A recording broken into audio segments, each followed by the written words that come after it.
Kuona alikuta mjanja au sio?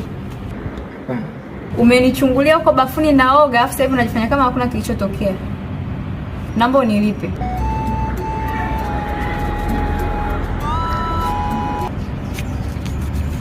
$20,000. He. Wewe unacheza na unautani na majini. Hebu ongeza hela hapo.